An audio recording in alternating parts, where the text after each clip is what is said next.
यहाँ सरकार ने डेथ पेनल्टी हटाकर एक नया रूल बनाया। अब खतरनाक अपराधियों को भेज दिया जाता है एक प्रिजन आइलैंड पर। नाम सुनकर लगता है कोई पिकनिक स्पॉट होगा, लेकिन भाई ये गोवा ट्रिप नहीं। यहाँ का टिकट वन वे होता है, रिटर्न का ऑप्शन सिर्फ ऊपर वाले के पास है। यहाँ से भागना नामुमकिन है क्योंकि पूरा आइलैंड बारूदी सुरंगों से घिरा है। चारों तरफ समुद्र और बीच में ये अकेला टापू। एंट्री एग्जिट का सिर्फ एक ही रास्ता है और वो भी मिलिट्री के कंट्रोल में। मतलब भागने की सोचोगे तो फ्री में दिवाली के पटाखे बन जाओगे। और इसी आइलैंड पर डाल दी जाती हैं 3 लड़कियां कत्ल के इल्जाम में। अब सोचो, इतने डेंजरस क्रिमिनल्स के बीच जब लड़कियां आती हैं तो जेल कम और पूरा सर्वाइवल का रियलिटी शो ज्यादा लगता है। अब ये 3 लड़कियां अपना बचाव कैसे करती हैं और बाकी अपराधी इनके साथ क्या क्या करते हैं और किस तरह उनके मजे लेते हैं, यही देखने वाले हैं हम आज की इस वीडियो में। वीडियो शुरू करने से पहले एक छोटी सी रिक्वेस्ट, अगर वीडियो पसंद आए तो लाइक बटन ठोक देना और चैनल को भी सब्सक्राइब कर लेना।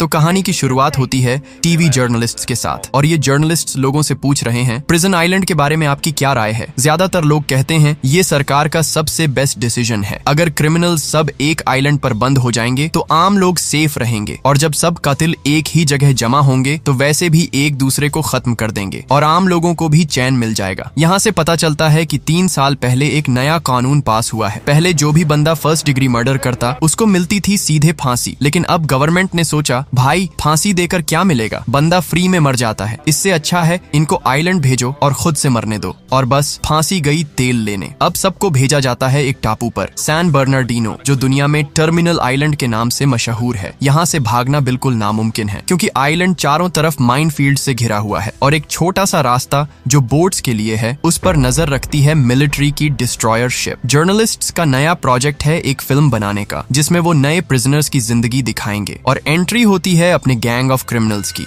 बॉबी, जिसने $2 मिलियन की रॉबरी की। ली फिलिप्स, जिसने एक बैंक उड़ा दिया क्योंकि उन्होंने उसका पैसा ट्रांसफर करने से मना कर दिया। AJ थॉमस, जिसने एक पुलिसमैन को ही खत्म कर दिया। बनी कैम्बल, जिसने अपने माँ बाप को ही फैमिली डिस्काउंट में मार दिया। जॉय लैंड, जिसने अपने हस्बैंड को पॉइजन देकर खत्म कर दिया। डॉक्टर नॉर्मन मिलफर्ड, एक सीरियल किलर। और अब सबसे fresh entry, Carmen Sims. Journalists के चेहरे पर चमक आ जाती है जैसे न्यूज चैनल को नया मसाला मिल गया हो। कार्मेन को आइलैंड पर उतारा जाता है। पुलिस उसके राइट्स पढ़ती है और बोलती है, बेटा अब तू यहाँ से सिर्फ लाश बन के ही जा सकती है। और सरकार के रिकॉर्ड में अब वो डेड के नाम से ही रजिस्टर होगी। और बस कार्मेन की वेलकम पार्टी शुरू होती है, समुद्र के किनारे तैरती हुई डेड बॉडीज के साथ। तब कार्मेन को समझ आने लगता है कि ये जगह कितनी खतरनाक है। थकी हुई कार्मेन बीच पर बैठते वक्त नोटिस करती है कि एक आदमी चट्टानों के बीच से उसे घूर रहा है। जब वो आदमी पास आने लगता है, कार्मेन घबरा जाती है और जमीन पर रखे एक वास को उठाकर अपनी प्रोटेक्शन के लिए पकड़ लेती है। पर वो आदमी शांति से बोलता है कि डरने की जरूरत नहीं, ये बंदा और कोई नहीं डॉक्टर मिलफोर्ड है। वो कहने लगता है, मैं हमेशा नए प्रिजनर्स को वेलकम करने आता हूँ। डॉक्टर बताता है कि बाकी प्रिजनर्स एक कैंप में रहते हैं और अब लगभग 40 लोग ही बचे हैं। जब वो यहाँ पहली बार आया था तब 75 थे, पर धीरे धीरे मारपीट में गिनती घटती गई। कार्मेन क्यूरियस होती है और पूछती है, औरतों की तादाद कितनी है यहाँ? डॉक्टर बोलता है, बहुत कम और काश थोड़ी और होती। कार्मेन उसकी बात सुनकर मुस्कुराती है, समझ जाती है डॉक्टर के हिडन मतलब को और पूछती है, ये सब लाशें बीच पर किसने मारी? डॉक्टर थोड़ा सरकास्टिक होकर कहता है, अरे यहाँ सब कातिल ही तो हैं, सब एक दूसरे को ही खत्म करते रहते हैं। बस मैं ही एक ऐसा हूँ जिसने कभी किसी को नहीं मारा। यहाँ आना ही एक क्राइम है। कार्मेन उसकी बात पर विश्वास नहीं करती। अगली सुबह कार्मेन बिना डरे कैंप में घुस जाती है। उसको देखकर लगता है यहाँ जेंडर रेशियो का बैंड बज गया है, मर्द ही मर्द और सिर्फ 3 लड़कियां। ये हैं ली, जिसने एक बैंक उड़ा दिया था। बनी, जिसने अपने माँ बाप को मारा था। जॉय लैंड, जिसने अपने हस्बैंड को पॉइजन देकर खत्म कर दिया था। वहाँ वो देखती है सब प्रिजनर्स एक जैसे कपड़े पहने हुए हैं और हर कोई अपना एक काम कर रहा है। इसी वक्त कैंप का लीडर एंट्री मारता है, बॉबी अपने असिस्टेंट मॉन्क के साथ। जैसे ही वो कार्मेन को देखते हैं, बॉबी मॉन्क से कहता है, जा इसे हैंडल कर। मॉन्क सीधा कार्मेन की तरफ बढ़ता है। मॉन्क कार्मेन के पास आता है। कार्मेन उसके लिए दोस्ती का हाथ बढ़ाती है, लेकिन मॉन्क तुरंत एटीट्यूड में आ जाता है और दिखाना चाहता है कि यहाँ का असली डॉन कौन है। वो जबरदस्ती उसके बॉडी पर हाथ रखता है। कार्मेन उसका हाथ हटा देती है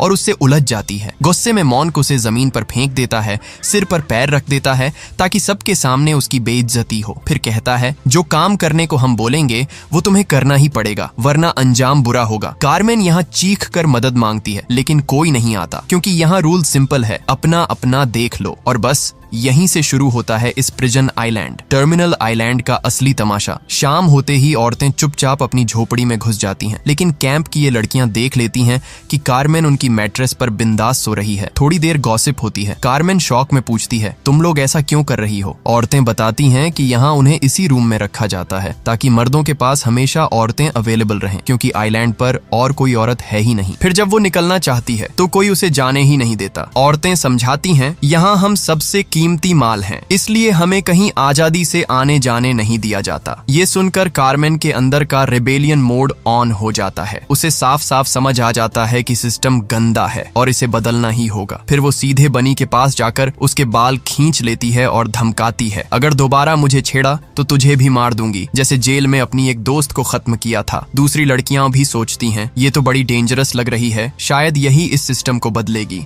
लेकिन अगले सुबह उसे भी दूसरों के साथ खेतों में उतार दिया जाता है। काम है खेतों में बैल की जगह खुद जमीन जोतना और मिट्टी खोदना। दिन भर की मेहनत के बाद वो पूछती है, क्या किसी ने कभी बॉबी और उसके गैंग के अगेंस्ट खड़े होने की कोशिश की? उसे जवाब मिलता है, हाँ, कुछ लोग भागे थे, पर गारंटी नहीं कि वो बॉबी से बेहतर थे। इसी बीच जॉय पानी मांगती है, पर हेड ऑफ वर्कर्स उसके ऊपर ही पानी फेंक देता है। बेइज्जती बर्दाश्त न कर पाकर वो भाग जाती है। तब एक प्रिजनर उसे अपना पानी देता है। ये देखकर हेड ऑफ वर्कर्स गुस्से में आ जाता है और उस पर हमला कर देता है। दूसरा भी चुप नहीं रहता, सीधे नाइफ निकाल लेता है। दोनों के बीच भयानक फाइट होती है, लेकिन बॉबी आ जाता है और दोनों अलग हो जाते हैं। अगले दिन औरतें नया स्टोर हाउस बनाने का काम करती हैं। मिट्टी गूंदना, बड़े बड़े पत्थर उठाना, सब कुछ उनके लिए बहुत मुश्किल था। काम करते करते कार्मेन के हाथ में चोट लग जाती है। डॉक्टर उसकी मदद करने आता है, लेकिन गार्ड उसे भगा देता है। ह्यूमैनिटी यहाँ अलाउड नहीं है। शाम को औरतें थक कर फ्रेश होने ही लगती हैं। तभी मंक घुसकर उन्हें ऑर्डर देता है, सबको नाइट शिफ्ट करनी होगी, सिर्फ बनी को छोड़कर, क्योंकि वो सिर्फ बॉबी के लिए रिजर्व्ड है। मतलब कैंप का माहौल सिंपल है, दिन में लड़कियों से खेत जुटवाओ और रात को बॉबी से उन्हें जुटवाओ। अगली सुबह सब लाइन में लगते हैं और ये औरतें उन्हें बारी बारी खाना दे रही होती हैं। और तभी फिर से एक फाइट शुरू हो जाती है। एक उस फाइट में मर जाता है। प्रिजनर्स उसकी बॉडी उठाकर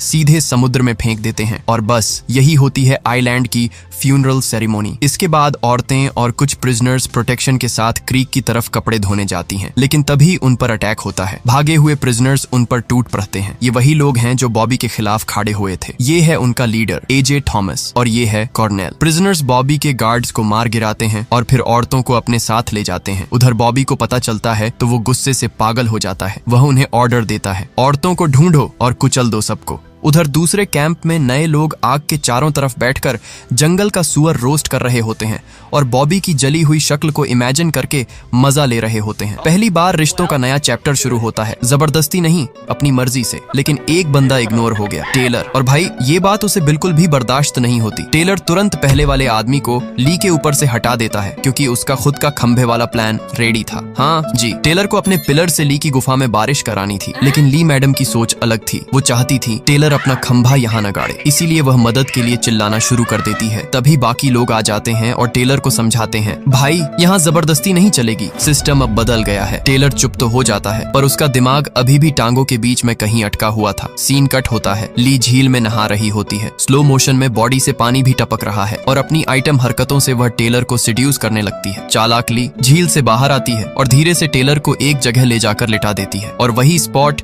जहाँ कल उसने उसका खंभा गाड़ने से रोका था। आज वही दोनों बारिश में भीगने के लिए तैयार हो जाते हैं। पर एक मिनट, ली को मीठा खाना और चाटना बहुत पसंद था। मुंह भी मीठा और अगर पेट भी भर जाए तो मजा डबल। इसलिए वह टेलर के बैट के साथ साथ बैक पर भी शहद लगा देती है। टेलर सोचता है, वाह, आज तो असली हनी प्लस मून चल रहा है। पर रुको भाई, ये शहद उसने खुद चाटने के लिए नहीं लगाया था, बल्कि ये शहद लगाया गया था मधुमक्खियों की आर्मी बुलाने के लिए। हाँ जी, ली को अपना बदला भी तो लेना था। और जैसे ही मधुमक्खियां पूरे झुंड में आती हैं, टेलर की हालत खराब हो जाती है। बेचारा अपने औजारों को बचाते हुए एकदम घबरा के पानी में कूद जाता है। बेचारा टेलर सोच रहा था रोमांस मिलेगा, पर रोमांस की जगह मिला फुल स्टिंग ऑपरेशन, मतलब सुहागरात के बदले मधुमक्खियों की बारात। अगली सुबह कंपनी अपनी जगह बदलने निकलती है। हर सुबह नए कैंप साइट पर शिफ्ट होना पड़ता है। औरतें थक जाती हैं। क्या जिंदगी भर भागना ही नसीब में लिखा है? इसी वक्त झील के किनारे ली को सेलिट्रा मिलती है। उसका दिमाग चल जाता है, अगर इसमें ग्रे चौक मिलाए तो ब्लैक पाउडर बन जाएगा और ब्लैक पाउडर से ग्रेनेड। ये आइडिया थॉमस को दिखाया जाता है। बॉबी फिर से आदेश देता है, आइलैंड का एक एक झाड़ छानो, फ्यूजिटिव्स को ढूंढो। लेकिन सुबह होते ही उल्टा होता है। फ्यूजिटिव्स ही बॉबी के आदमियों पर हमला कर देते हैं। तेज फाइट शुरू होती है और दोनों तरफ से लाशें गिरती हैं। कॉर्नेल डिसाइड करता है कि वह रुक कर मोंक से टकराएगा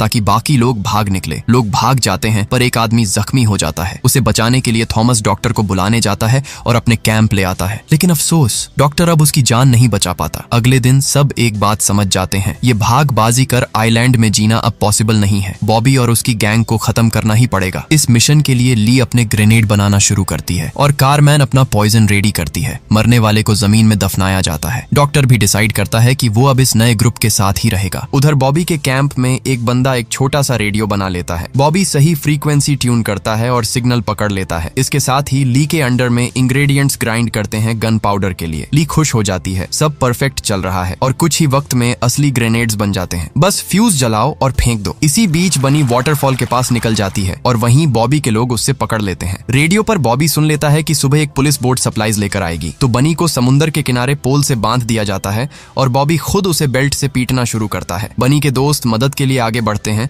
पर समझ जाते हैं कि ओपन फाइट में वो बॉबी के गैंग के सामने टिक नहीं पाएंगे। तभी बॉबी पुलिस बोट देख लेता है और अपने लोगों को साथ चट्टानों के पीछे छुप जाता है। जैसे ही पुलिस बोट आइलैंड के पास आती है और ऑफिसर्स बनी को अनटाई करने जाते हैं, तभी बॉबी के आदमियों में से एक ऑफिसर को बोट पे ही गोली मार देता है। उसकी गन ले लेता है और बीच पर खड़े दोनों ऑफिसर्स को भी मार डालता है। बॉबी के लोग पुलिस के वेपन्स और गैस कैनिस्टर्स अपने कब्जे में ले लेते हैं। बॉबी एक आदमी को बोट के पास गार्ड के लिए छोड़ देता है और बाकी के साथ कैंप लौट जाता है। उधर थॉमस भी अपने आदमियों को बोलता है, बोट के गार्ड को खत्म करो और वेपन्स हमारे हो जाएंगे। उसका एक आदमी गार्ड को मार के उसकी गन ले आता है। थॉमस अनाउंस करता है, अब हमारे पास बोट है, गन्स हैं और गैस कैनिस्टर्स भी। इन सब का यूज करके हम अब बॉबी से लड़ सकते हैं। इसी वक्त बनी वापस थॉमस के ग्रुप में आ जाती है, लेकिन वो बहुत बुरी हालत में होती है। डॉक्टर उसके पास आके उसे काम करता है। रात को आग के आसपास बैठकर डॉक्टर अपना पास्ट बताता है, कैसे उस पर इल्जाम लगा था एक मरे हुए पेशेंट को वेंटिलेटर से डिस्कनेक्ट करने का। मैं वापस उस दुनिया में नहीं जाना चाहता जहां मुझे ही धोखा दिया गया। सुबह होते ही ग्रुप एक नया प्लान बनाता है। बॉबी का गेम खत्म करना ही होगा। एक्शन प्लान रेडी है और सब अपने अपने पॉइंट्स पर निकल पड़ते हैं। अब प्लान रेडी है। एक औरत एक बड़ा कैनिस्टर गैसोलीन का प्रिपेयर करती है। जैसे ही वक्त आएगा, बनी को पाइप्स के थ्रू फ्यूल वेयर हाउस तक भेजना है और फायर लगानी है। थॉमस और उसका ग्रुप अपना फाइनल प्लान एग्जीक्यूट करना शुरू करते हैं। हर कोई अपनी जगह चला जाता है जैसे पहले डिसाइड हुआ था। सबसे पहले वो कैंप का टॉयलेट ब्लास्ट करते हैं और उसके साथ एक आदमी भी उड़ जाता है। कैंप में अफरा तफरी मच जाती है। कोई समझ ही नहीं पाता क्या हो रहा है। बॉबी और मोंक अपने हाथ लगे वेपन से फायरिंग शुरू कर देते हैं। शूट आउट में कॉर्नेल गिर जाता है। बॉबी वेयर हाउस में छुपकर फायर लीड करता है। तब ली एक ग्रेनेड पकड़कर सीधा बंकर की तरफ भागती है। तेज धमाका होता है पर बॉबी बच जाता है और उल्टा पीछे से गोली मारकर ली को मार देता है। मोंक खुद भी जख्मी होता है, लेकिन घिसते हुए बॉबी के बंकर तक पहुंचता है और कहता है, दरवाजा खोलो। लेकिन अंदर घुसने के बाद मोंक गुस्से में है। बॉबी बहुत ज्यादा बुलेट्स वेस्ट कर रहा होता है। इस बीच जॉय सिग्नल्स देती है बनी को, लेकिन बनी शॉक में है। उसे याद ही नहीं आ रहा उसे क्या करना था। वो वुंडेड प्रिजनर्स की तरफ दौड़ती है पर खुद गोली खा लेती है। तब डॉक्टर उसे उठाता है, एक सेफ जगह छुपाता है और खुद पाइप्स की तरफ भागकर